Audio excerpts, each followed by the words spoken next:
Merry Crisis and Happy New Year. Despite the ups and downs 2021 had generously gifted us, we survived the Squid Game, that is, this never ending pandemic. And though we may have been hindered in one way or another, though we may have lost loved ones to the unfairness of it all, as witnesses who survived to tell the tales, 2022 isn't just another year. It is an upward battle that'll lead to the calm after the storm. So we must make this year ours. And Uni, can you please move? I can't hit my spacebar to stop recording.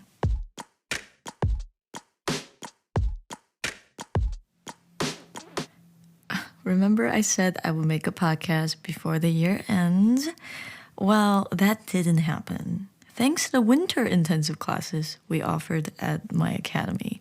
Since it's winter break, students have more free time, and of course, the academy thought, you know what, let's just make them pay more money and attend more classes. They are not doing anything anyways. They should be relaxing, but you know what?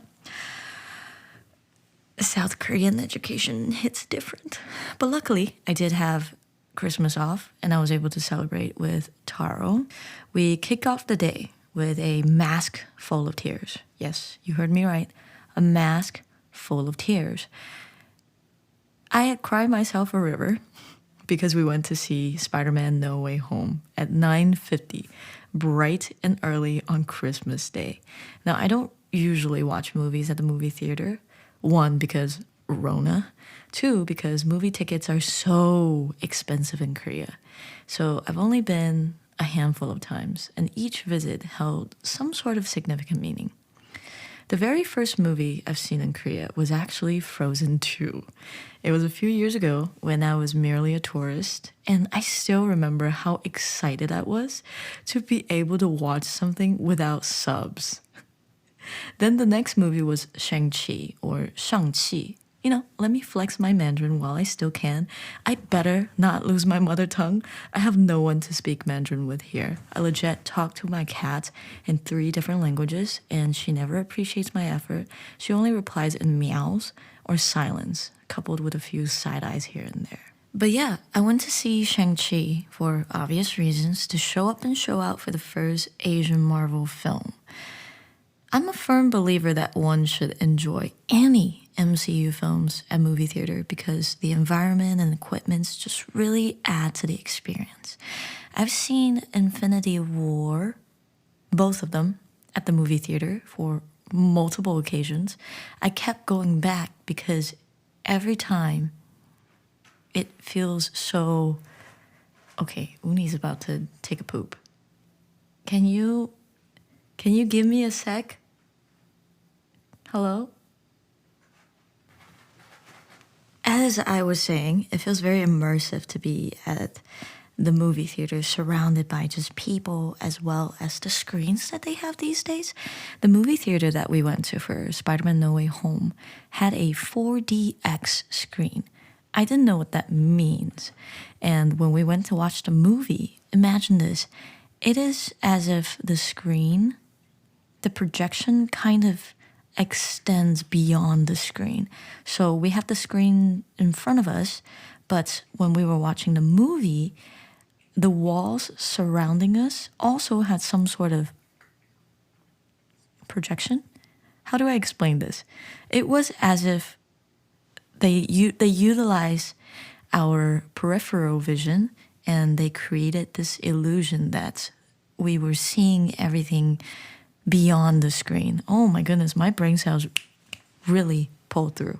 Actually, I wasn't really familiar with the Spider-Man plot line other than the fact that, you know, he's Spider-Man and Mr. Stark, I don't feel so good. In Infinity War, I had to rewatch. I went back and rewatched all the 2 other films that Tom Holland was in. I didn't really rewatch the one that Andrew Garfield or Tobey Maguire was in because it was just a little bit too far beyond what my free time allows, and I was more in tune with the style that they had later on. So I rewatched it. I had a decent amount of knowledge from YouTube as well as Homecoming and Far From Home. I don't want to spoil anything for those of you that haven't seen the film, but it was brilliant. I would highly recommend, if you don't have the time to watch all the Spider-Man movies, just look up like some YouTube reviews of the movies together so that you have a better understanding and you're able to pick out the Easter eggs that they've planted throughout No Way Home. But it was amazing, just like Spider-Man himself. Did I say himself? I mean, technically, I'm not wrong in this sense. There are 3 Spider-Mans in total, so Spider-Men themselves. So after I bawled my eyes out at the CGV, we went to shop at the Hyundai department store for Christmas gifts for a few hours. And then, oh my God, the highlight of my year. Well, I wouldn't say the highlight of my year, but I would definitely say the best dinner I've had in Korea. We made reservations at the Silla Hotel, which is one of the highest rated hotels in Korea. We weren't staying there for the night, but we booked a reservation to have a taste of that 5 stars goodness offered by their famous Park View restaurant. Okay, the funny thing was, we had this wild idea while brainstorming how to end my first year in Korea. Taro had suggested that we try the best buffet in Korea. So I thought, okay, sure, let's go. But then Taro kindly reminded me of their hefty price tag. It was 160,000 Korean won per person. So that's approximately 150 US dollar for almost 2 hours. Price tags aside, we would also have to fight for a seat when reservations open in November, which is a month in advance and precisely at 8 a.m. We had 0 expectations. I guess I could only speak for myself, but we got up at 8 and started spamming their landline. About 60-ish calls in, I fell asleep. And by the time I woke up, like an hour later, Taro greeted me with the good news that after 40 minutes of dialing the same number, he had secured the last available seats for both of us, which was quite insane. I've never spammed any number like that. I've never called so many times just to get a reservation at some fancy dinner. I did nothing. I woke up, I tried, and I went back to sleep. Taro did all the work. So thank you, Taro. Having to go through all of this, we had pretty high expectations, and they really delivered. It was possibly, the best food I've had in Korea, or just in general. They had Hong Kong style dim sum, legit Chinese food. They had char siu and then freaking Beijing duck. It was so juicy. They were cutting it, and every time the knife slides across the freaking duck breast, it was just oozing with juice. My mouth is watering as we speak. They also had a noodle bar. I believe they served udon as well as, what is it? Vietnamese pho. But I couldn't communicate, and I didn't want to bother our time. Since, we only have less than 2 hours, I'm trying to eat everything I can. So I didn't try the noodle bar. I should have, but I was scared. I was being a coward. I also didn't want to take up other people's time.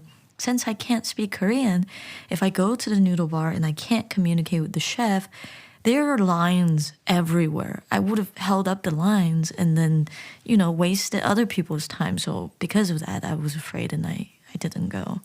Maybe next time, if my Korean gets better, I will go. But who knows if we can get a reservation next year. And we were thinking about doing something different next year anyways. So going back to the food, they also had American food, so like pizzas, as well as Italian food, pastas, pork chops, lamb chops. Oh my God. What else did they have? They had halibut. They had fried oysters. I really thought it was gonna be good, but it's just the taste of the seafood. The execution was perfect, but the taste was just, I was like, ugh, no. This reminded me of why I don't eat that kind of seafood. Anyways, they had crab, tons of snow crab legs. They were so fresh. They were so fresh. They kept refilling that station with just like this giant plate. And every time I wanted to say sold out, but they're not really selling the crab legs. It was just so popular. It's gone in like 10 minutes. They also had a sushi bar, and they were slicing fresh sashimi there. On top of all that, they had bottomless wines. They gave us like 6 wine glasses, and they continuously asked, "Would you like more wine? Would you like to try this wine? Would you like?" And I was like, "No," but I feel like I should, so I said yes, and I just tried a little bit of everything. There was also a dessert bars. Oh my god, cheesecakes, jellies, fruit tarts, different kinds of juices, freshly pressed, you name it. I tried really hard to push my stomach to its physical limit. It didn't work out the way I wanted to, but I was able to try almost every single dish they offered. Sadly, although the magic was short-lived, we were only allowed there for less than 2 hours because of the COVID restriction that were recently in place again. It was a great night, and after surviving the last work week of 2021 after that amazing dinner, then came New Year's Eve. Now, unfortunately, this time, New Year's was not a holiday. I mean, it is to Korea, just not to my academy. So we could only celebrate by eating jokbal at my place, which is a tradition between Taro and I.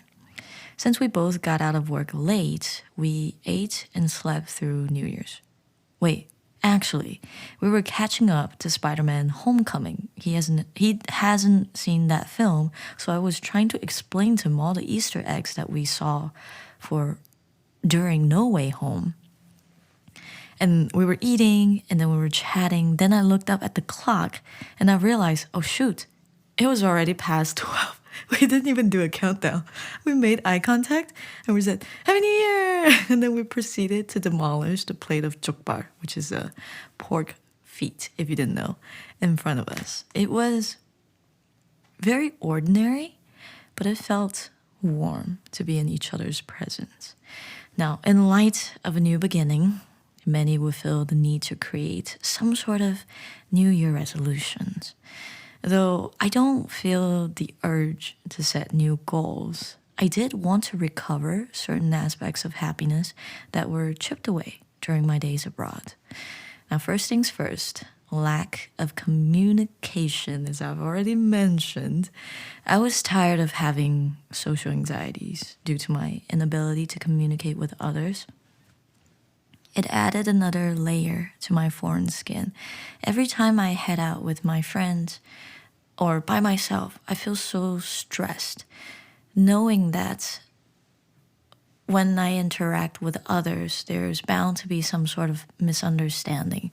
And what I meant is that every time we go out, so my coworkers are usually visibly foreign, and when we go to a restaurant, they would see the group of us, and then they would see me, the Asian foreigner, and they would assume that, she must speak Korean. So they would approach me, and because I'm unable to, respond back in Korean because I'm not good at Korean, I can't speak Korean. All I know is survival, airports, Korean.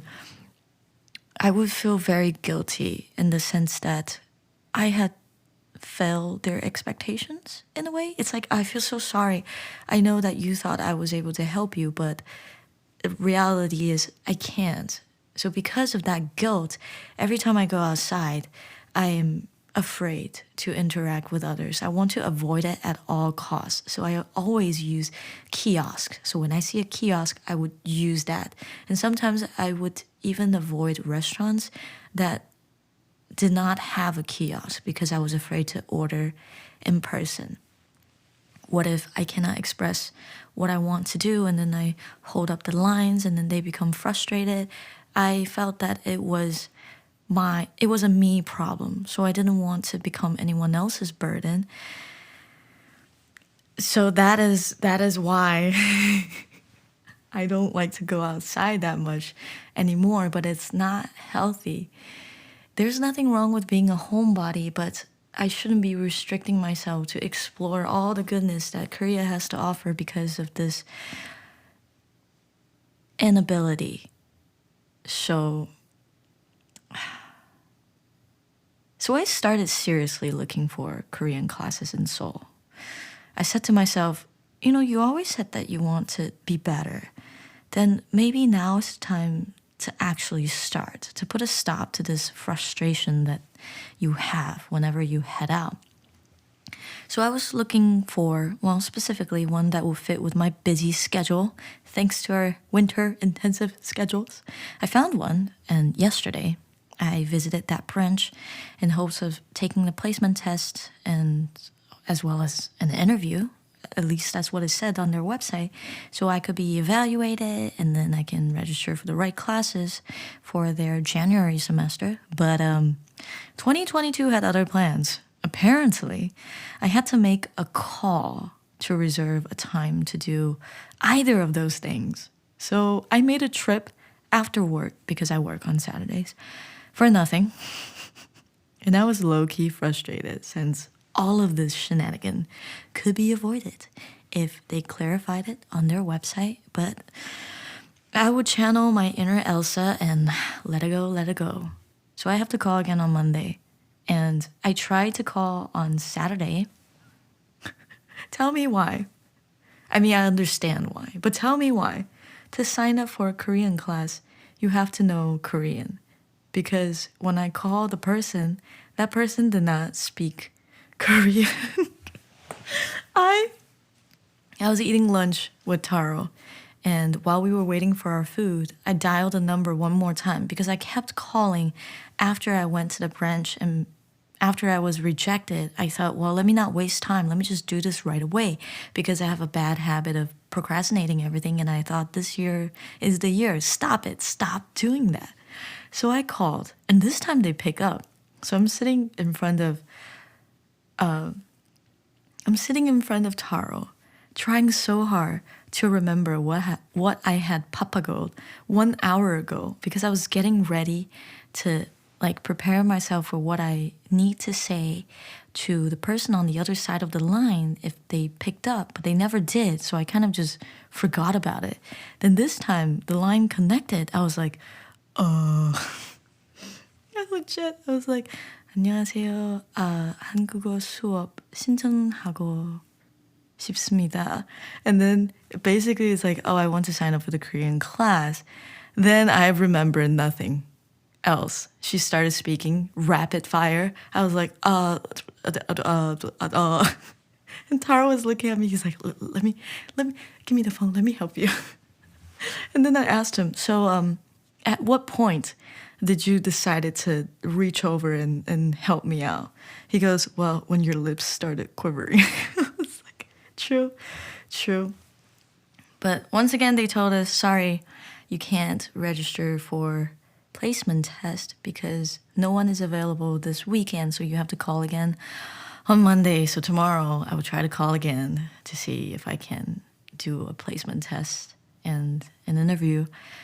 But I only have time on Tuesday. Tuesday is my only half days. And then all the other days I have intensive classes and I have to be at work extra early. I just don't have the leisure, the time to drag this out any further, especially because I feel like I was really frustrated and slightly angry because I wanted to start as soon as possible. I didn't want to wait another month. Originally, I was debating between, well, if I start in January, because of winter intensive, I would only have time on Saturday after work. But then that means I would only have 4 classes in a month. I felt that was insufficient. because I know myself. I am not that proactive. In some sense, I'm not that proactive. And when I'm learning a language, I prefer to be refreshed of what I've learned more frequently than once a week, right? I feel like I'm going to be so busy with work, I'm going to forget what I've learned last week. And I want to be able to go to classes more often. I want to do their Tuesdays, Wednesdays, and Friday class, but I cannot do that because of my current schedule. If I want to have class more frequently, I would have to wait to February. So I was just, should I just do the Saturday ones 4 times a month, or should I just wait in February? And at the end, I decided, you know what, let's just start now. Even though I only meet for 4 days, at least I can warm up to Korean again. And then by the time I transition to Tuesday, Wednesday, Friday classes, I won't be shell shocked, heading into classes. So I was really dead set on starting right away. And if I take the placement test any later, the semester starts this week. I don't want to be left behind. I don't want to be, just behind on the lesson. I want to be present. I want to do the whole thing, start the full cycle.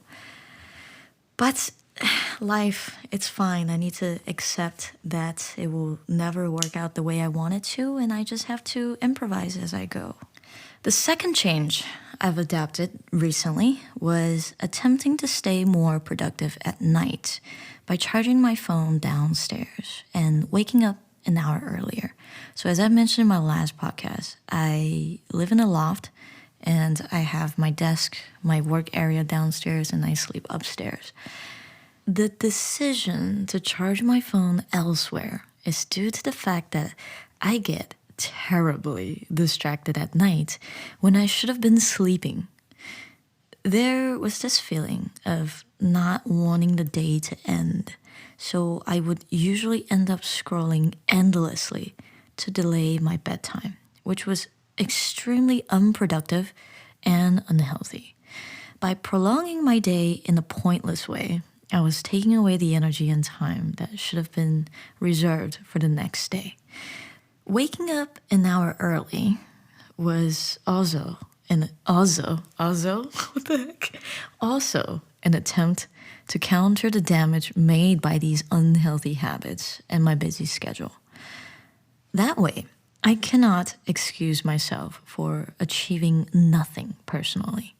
So on the days I have intensive classes, they're basically extra classes for the students to take to improve their reading and writing and test prep skills. I will wake up an hour early to work out or prep for my classes or read, etc. I can't comment on the effectiveness just yet. It has only been a week, but let's keep our fingers crossed because it is so hard to wake up in the winter. But so far, I've woken up to work out at 7. Well, I woke up at 7.